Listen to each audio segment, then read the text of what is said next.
comfort for tried believers, there has no temptation taken you but such as is common to man.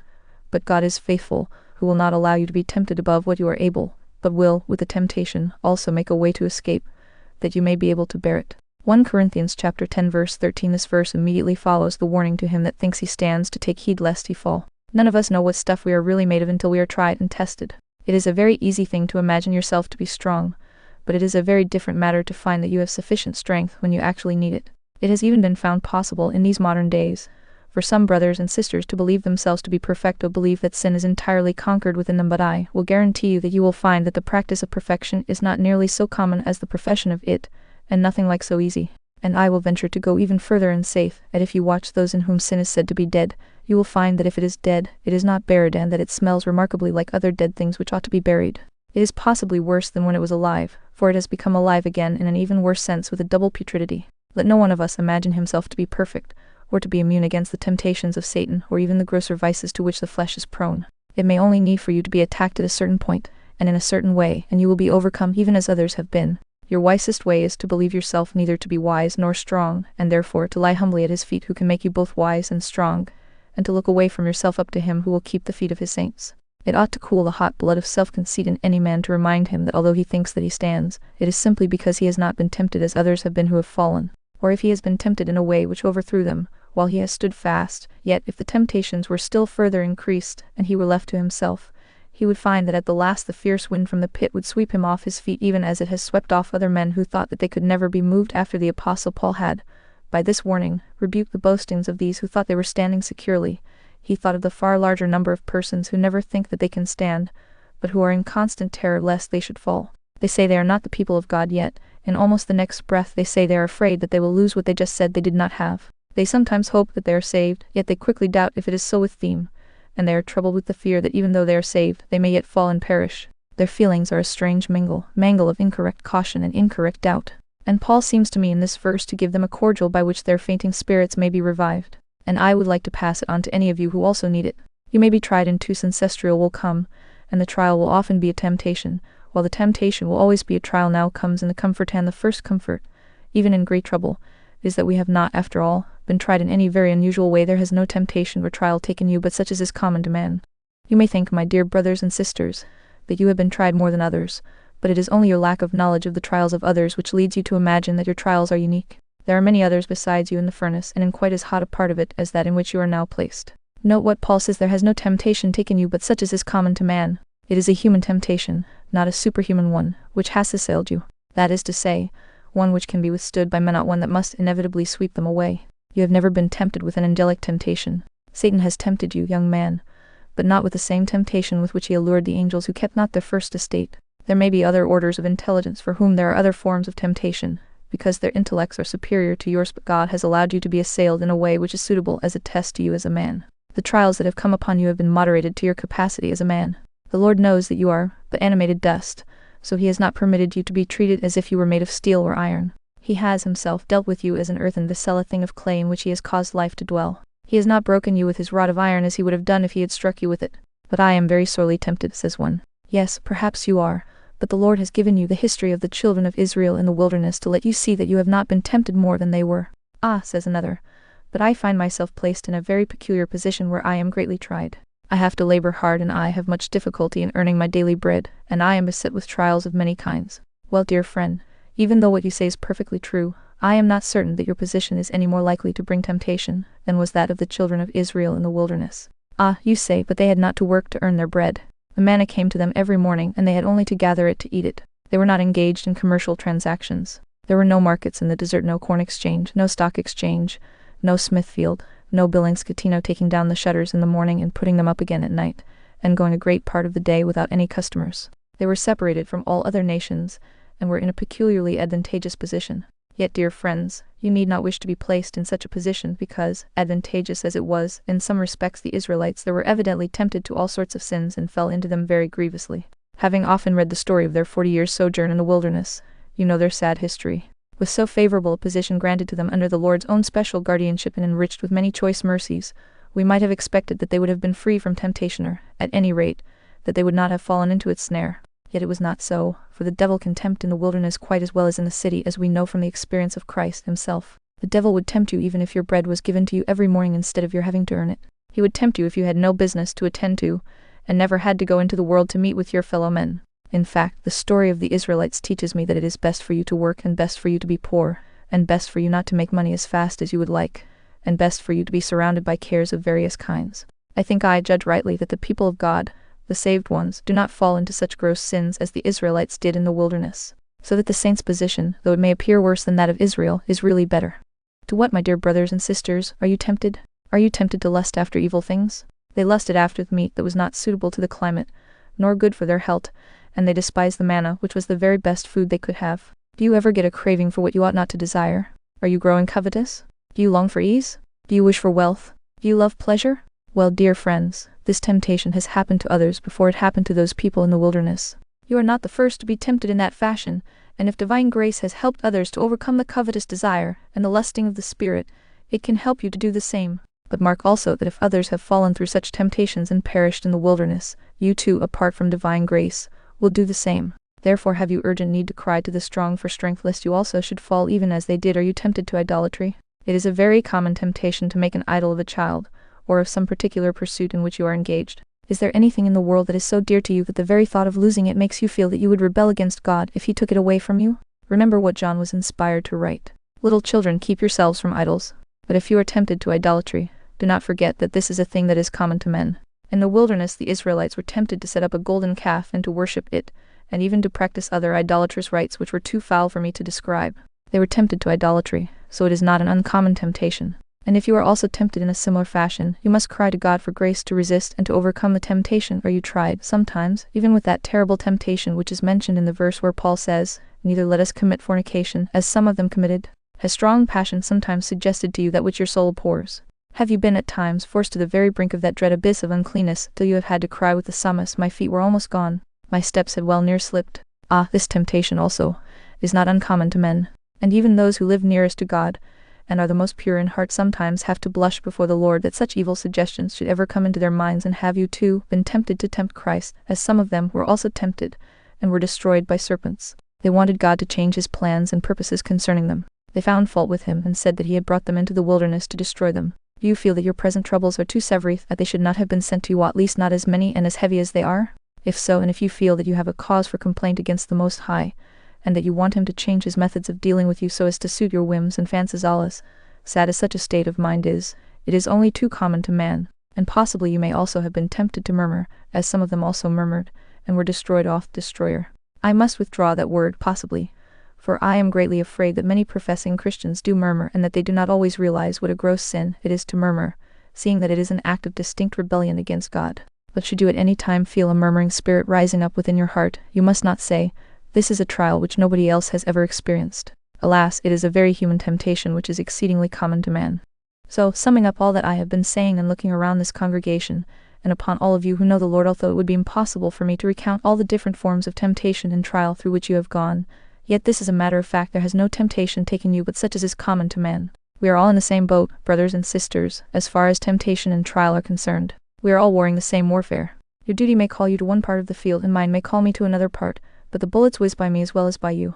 There is no nook so quiet but it has its own special dangers, and there is no valley of humiliation so lowly but it has its peculiar temptations. Sins are everywhere. They sit down with you at your board, and they go with you to your bed.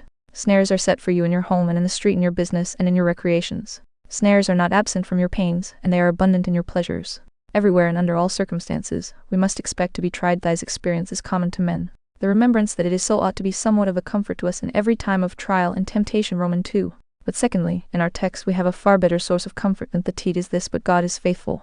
There has no temptation taken you but such as is common to man, but God is faithful, who will not allow you to be tempted above what you are able. God is faithful. Oh, how I love those words. They sound in my heart like heavenly music. God is faithful. You are not faithful, my brother or sister, at least I know I am not in the full sense of the term faithful, full of faith and faithful. But oh, that blessed but God is faithful. If we believe not, yet He abides faithful, always true to every promise He has made, always gracious to every child whom He has adopted into His family, a very present help in trouble, preserving us from sinking in our seas of trouble, and delivering us from the trouble when it has accomplished the purpose for which it was sent. God is faithful, faithful to that first promise of His which came into your soul when you yielded yourself to Jesus, and He whispered to your heart, "I will never leave you, nor forsake you." Do you remember that promise? And has not the Lord been faithful to it? God is faithful also to that promise which he made of old concerning his Son, Jesus Christ. He shall see his seed. He has seen his seed in you, and he will see you to be his seed forevermore. God is faithful to all his promises.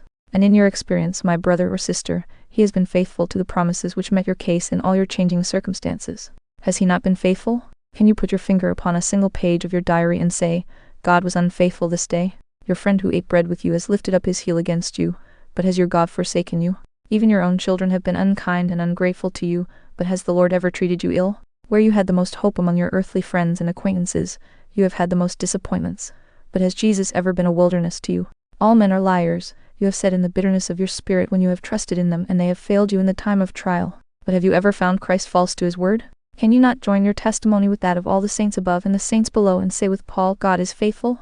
Even if any of you are looking forward to a dreaded sickness, or to a painful operation, or to business losses which may sink you from your present comfortable position to one of great trial and poverty, think of this blessed truth of God: God is faithful. The whole world may reel to and fro like a drunken man, but the Rock of Ages stands secure.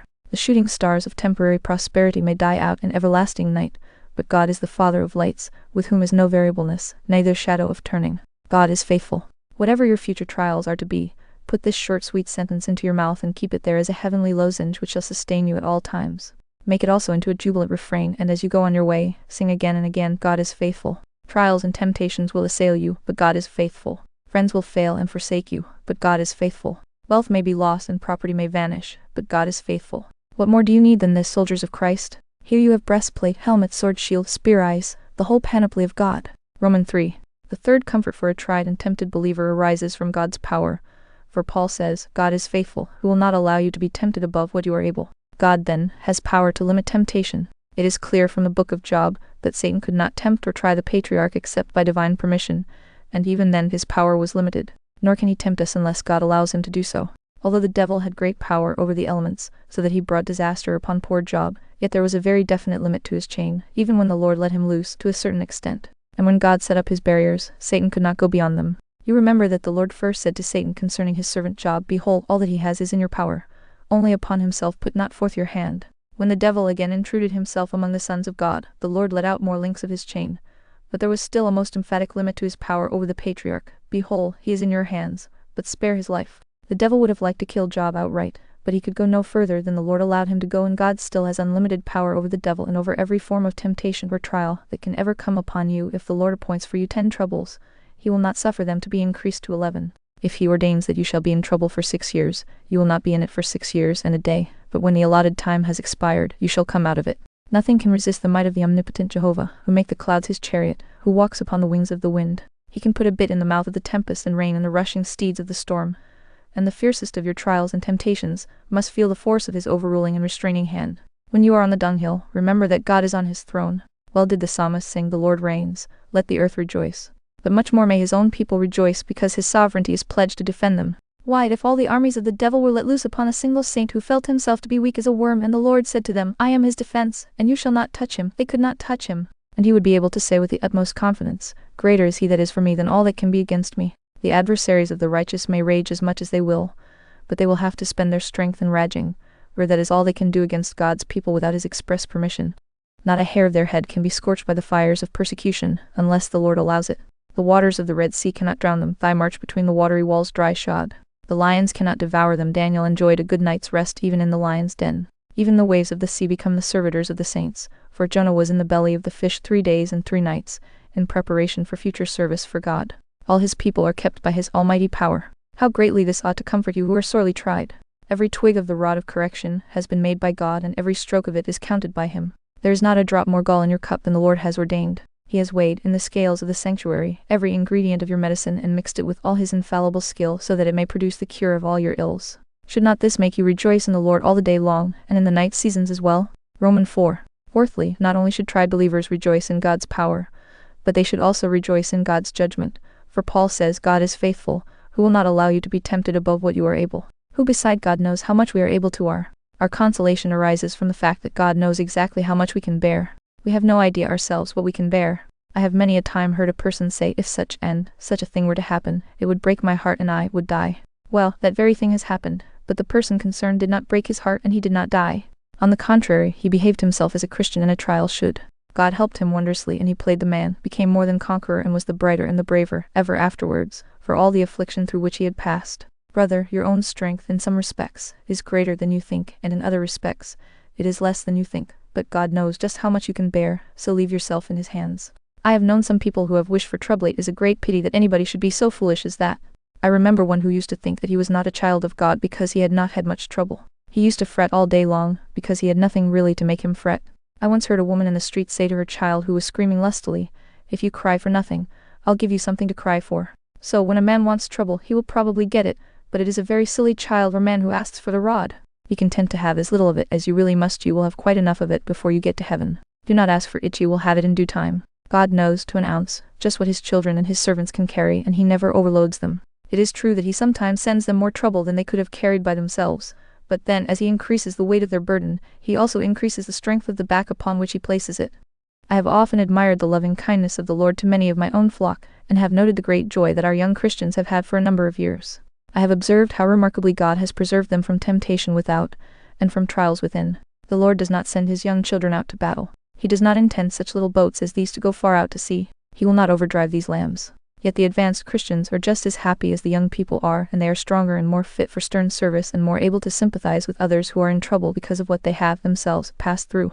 As they have grown stronger, God has given them more fighting to do for him, while the raw recruits have been kept at home to be drilled and disciplined. You know that when there is a desperate fight being waged and the issue of the battle seems in doubt, the commander orders the old guard to the front.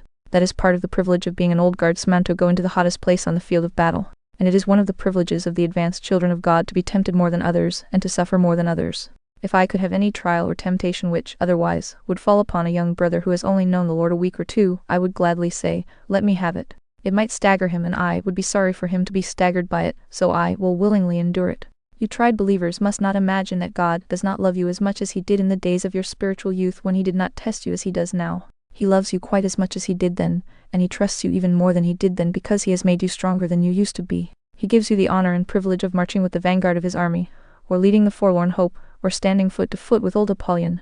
God knows exactly how much temptation or trial you can bear, and he will not suffer the trial to go beyond that point. But mark you, it will go right up to that point, for there is no such thing in the world as faith that runs to waste. For every grain of faith that God gives, he usually gives the equivalent trial of some sort or other, for if faith could ever be in excess, it would degenerate into fanaticism, or some other unholy thing. If the Lord supplies us at our back door, as it were, with his good treasure, we are to dispose of it in our front shop in our holy trading for him. Fifthly, our text seems to intimate that God has in store something to go with our temptations. He will, with the temptation, also make a way to escape, that you may be able to bear it. You know how you treat your own child. There's a dose of nasty medicine to be taken, and the little one does not like it. The very sight of the spoon and cup makes him afraid. But mother says, now, Johnny, take this medicine, and then you shall have this lump of sugar, or this fruit, to take away the taste of it. And when God sends a trial or trouble to one of his children, he is sure to have a choice sweetmeat to go with it. I have heard a child say, I do not mind taking the medicine so long as I get the sugar. And I have known some of the Lord's people say, we will willingly bear sickness, pain, bereavement, temptation, and persecution, if we may but have our Savior's presence in it all. Some of us will never forget our experiences in sickness when our pain has been sharpest and worst. It has also been sweetest and best at the same time. What do I not personally owe to the file, the anvil, and the hammer in my master's workshop? I have often said, and I say again, that the best piece of furniture in my house is the cross of affliction. I have, long ago, learned to prize it, and to praise God for it, and for that which has come to me with it, for I have often found that with the trial the Lord has made a way of escape, and that I have been able to bear it. Even with the temptation to sin, the Lord often sends to the tempted soul such a revelation of the sinfulness of sin, and of the beauty of holiness, that the poison of the temptation is quite neutralized. Even with temporal trials, the Lord often gives temporal mercies. Sometimes, when he has been pleased to take away a man's wealth, he has restored to him his health, and so the man has been a distinct gainer. I have known several instances in which that has occurred. And when one dear child has been taken away out of a family, there has perhaps been the conversion of another of the children, which has been a wonderful compensation for the trial. And oftentimes trouble has been attended with an unusual delight in the Lord. The word of God has been peculiarly sweet at such a time, and the minister has seemed to preach better than he ever did before, his message exactly fitting your condition just then. You have been surprised to find that the bitterness which came with the trouble has passed away almost before you were aware of it. And as death is swallowed up in victory, like one bitter drop in a glass of water, so your trouble has been diluted with sweet wine, and you have swallowed it and have scarcely tasted its bitterness. Thus the Lord, by his grace and presence and comfort, has made you so glad that you have hardly known that you have been in such trouble because of the superabounding mercy which came with it. Ought not that comfort us, and make us ready for whatever the Lord pleases to send to us or to permit to come upon us? Romans 6. Now notice, in the last place, that God makes a way of escape for his people, he will with the temptation also make a way to escape, that you may be able to bear it. I will read that over again. He will with the temptation also make a way to escape, that you may get out of it. Oh no, that you may not have to endure it. Oh no, that you may be able to bear it. That is a curious way to escape, is it not? Here is your way of retreat blocked up, and the opposing army is in front of you, yet you are to escape. You say to the Lord, which way am I to run? But the Lord replies, you must not run away. Your way to escape is to cut a road right through your adversaries. That is a singular way to escape, but it is the most glorious way in the whole world. The best way for an army to escape is by conquering its foe. It is not the best way for the pilgrim to go to the right into the dark mountains, or to the left into the thick forest to escape from his enemies. Best way for him to escape is to go straight forward, despite all his adversaries, and that is the only right way for you to escape. Now, beloved brother or sister, you may at this moment be expecting some very heavy affliction, and you have been asking the Lord to make a way of escape for you. You have said, oh, that I might not have to come to that hour of trial. But you will have to come to it. But cannot that dear one's life be spared? I hope it may, but it is possible that it may not. Then how am I to have a way of escape? Your way of escape is not to avoid the trial, but to be able to bear it. What a mercy it is that God, though he will not let his people escape trial, will really let them escape, for this is a way of escape for them, and the best way of escape too. It is a way of escape from all the sin of the temptation, and from all the evil of the trial. You must have the trial, but you will only have the beneficial part of it. Rather, you must be plunged into that sea of sorrow, but it will not drown you, it will only wash and cleanse you. Sir, you must go into that fire, your Lord has so ordained. Idiot, you are going to escape the fire. You ask, how can that be? Why, thus none of your gold shall be destroyed, only the dross shall be consumed, and you shall be all the purer for passing through the fire. So again I say that this is the very best way to escape, for if we could escape in any other way, we would lose all the benefit of the trial. What shall I say then in closing, but this, brothers and sisters? Are you troubled just now, and are you inclined to despair? Take wise counsel. Storms that are beating about your boat are only such as beat about your master's vessel, and the ships and boats in which his apostles sailed across the sea of old. The storms are not supernatural, they are not beyond what believers in Jesus are able to bear. Put your vessel's head to the wind like a brave sailor. Do not try to avoid that fierce blast. Sail in its very teeth, for there is a power within you which can overcome all the winds and the waves. For is not the Lord himself with you as your captain? And is not the Holy Spirit with you as your pilot? And have you not a faithful God to trust to in the stormiest night you will ever know? True, your foes are many and mighty, but face them like a man. Have no thought of turning back and flinging away your shield, but resolve in the mighty power of faith, that since the Lord has said that as your days, so shall your strength be, to the end you shall endure, and that with Job you will say, though he slay me, yet will I trust in him. It will not be easy to keep that resolve, yet the Lord deserves that we should keep it. Think of yourself, beloved brother, in the worst conceivable condition, and then know that there is no sufficient reason, even in such a condition as that, for you to doubt your God. Suppose you were brought to your last penny, yet remember that there was a time when you were not worth a penny, a time when you could not put food into your own mouth, and could not put on your own garments. You were cast upon God in your first childhood, and he took care of you then, and if you grow to be a child again, and the infirmities of age increase and multiply, he who is so good at the beginning will be quite as good at the end. Remember his ancient promise, even to your old age I am he, and even to hoar hairs will I carry you. I have made, and I will bear, even I will carry and will deliver you. Such a promise as this, if God the Holy Spirit will bless it, will make the most tried believer rejoice in the Lord and go on his way defying every foe who may be in his path. What I cannot understand is what people do who have not a God to trust to. I often go to see poor sick people, full of aches and pains, and it charms me to hear them talk of the goodness of the Lord to them. In talking, this week, with one of our brothers who is very sick and ill, he spoke with such holy joy and boasting of the Lord's goodness to him that I could not help saying that it would take a great many infidel arguments to make me doubt the power of true religion after I had listened to him. I like to see God's tried people dying full of joy, praising and blessing the name of the Lord who is their all in their most trying hour. It is not so with all of you. Then what do you do when trial comes without a God to help you? You have not much of this world's goods, and you have to work hard, yet when you die, you have no home to go to. You have no hope of going to heaven. Oh, you poor no hopes. Oh, says one, we are not all poor. Some of us are quite well-to-do. But you are poor, for all that, even if you have all your heart can wish for here. If you have not a God, where do you carry your troubles and your griefs? For I am sure that you have some. Oh, my dear friend, may the Lord make you feel that you cannot do without him. And when your heart has come to this resolve, I cannot do without my God, I will not try to do without him. I feel that I must have him, then you shall have him. He waits to be gracious, and he has said, they that seek me early shall find me. May you seek him now, and find him, and to him shall be the praise forever and ever. Amen.